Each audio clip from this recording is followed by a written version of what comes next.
Well, hello. This is the Linleys Garden Railway. Hi, I'm Warren Brand and welcome to another Linleys video. I've been working out dimensions for the three main sections of this extension branch line. The three sections are really the static area where the trains will pull in for maintenance and swapping around the turntable, etc. So the end bit, the siding bit. Then there's a middle section where there's a whole load of crossovers, junction to switch between the tracks, and then there's the sort of the end, the tail of the Delta Junction, which is up there, which I may include another crossover. So there's those three sections: the sidings, the crossover junction, the main crossover junction, and then the Delta Junction end tail. Each has their own particular sort of dimensional requirements. I'm also making good use of existing old bits of steelwork that I've had. I had an old bridge section that I've not used in years, cutting that up because there's some good steel in that. There's the old trackbed deck from behind. Steel's not great for that, but most of it's usable. And then obviously the existing steels I put in a while ago. So I'm cutting, hacking, extending, shortening, lengthening, all sorts of bits of rubbish. If I just bought new steels, it would be easy. But no, I'm going to make the best of the steel work that I've got. Well, at this end here, where the bay platforms will end, there'll be a turntable here for turning the locos round, but the stocks will end here. It'd be nice to be able to get your hands in between the carriages without impinging on what other stock is terminating here. I'm going to go for centres of 180 millimetres, 18 centimetres, with an overall track bed of 500 millimetres. That is quite wide, and certainly wider than the steel work that I've got here. So that's okay, I can make that wider. Here then, the track bed's going to be 500 mil wide. The turntable, I'm working on a kind of a concept of 60 mil diameter, or maybe 80. Don't really know yet. I mean, I'm not going to get a loco 80 millimeters in length, I don't think, but 60 potentially would be okay. So that's the bay sidings. The length of the bay siding is going to be at least 2.8 meters. If I can get 3 meters, that would be ideal. I generally have the idea of running stock of up to about 2.5 meters, so that gives ample length for a nice long train set. In the middle section here will be the crossover junction, the complex crossover junction between the three tracks.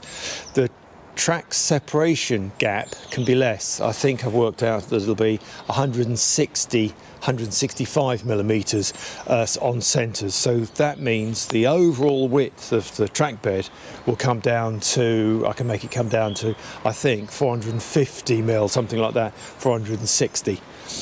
Then at a point somewhere here, probably around about another 3 metres along, 3.6 metres I think, I'll end with one of the three tracks, and it'll be just down to the two up to the Delta Junction. It's all very complicated. I think it'll become clear once I begin constructing it, and you'll see what I'm doing. Well then, I could start with this section here from the Delta Junction and continue. There would be a logic kind of approach to that, but the thing is, I don't know quite how long this middle section needs to be with the complex junction and set of points. So I'm going to hedge my bets. I've calculated, worked out, laid it out as well, but I'm just not quite sure. So what I'm going to do is I'm going to start constructing the wide section, because I can just kind of move that backwards and forwards and lengthen the middle as I need to. So I'm going to start that, work on the middle, work on that, but not join them all together until I got the lengths. Ooh, is that going to work? We'll see, won't we? First thing is reuse this piece of steel work that's not wide enough. I'm going to cut these cross pieces in the middle and extend them to make it 500 mil wide. Let's get on with it, shall we, Warren?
What fun. Like a bit of welding. I've extended the width now of this section here. It's all loose, but I've made it the 500mm wide. I can move it this way and that way a little bit as I need. Might need to shift it about 100-120mm that way, but I'll worry about that. What I'm going to do now is work on the middle section, cut that wider and blend in that bit of steelwork through to the Delta Junction.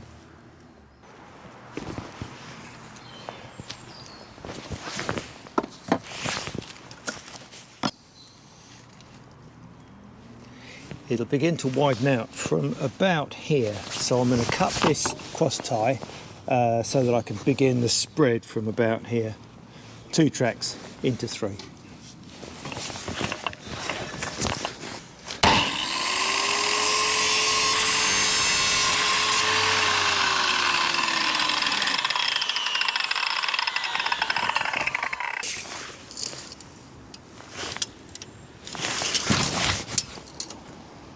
That is good.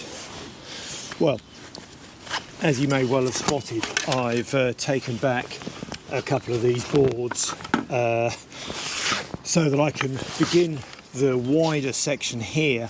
I was sort of thinking it would be more sort of in this position, but enabling the full length of a train to park up here, 2.8 metres, would be ideal. So I've just brought this back, included the curve, the broader section here rather than here. This is 460mm. I still have to get it wider for the 500mm for the sidings. This is just for the junction. To get a nice easy curve here, to save having a sharp corner to bang your chin into, I've just done multiple cuts on the inside so that I can bend in and bend out to get this sort of Z shape. It's not really a Z, is it? It's a double curve.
I've been busy the last few hours, my goodness. Hacking, grinding, welding, cutting wood. I haven't laid any track though. All is good. I think that's it for this afternoon. I'm going to leave it there for this one. More to do. Got the columns to put in, more track bed to firm up, and obviously make a bit more stable. But I'll leave that for another time. Thank you again for watching, and from the Linleys Garden Railway, bye for now.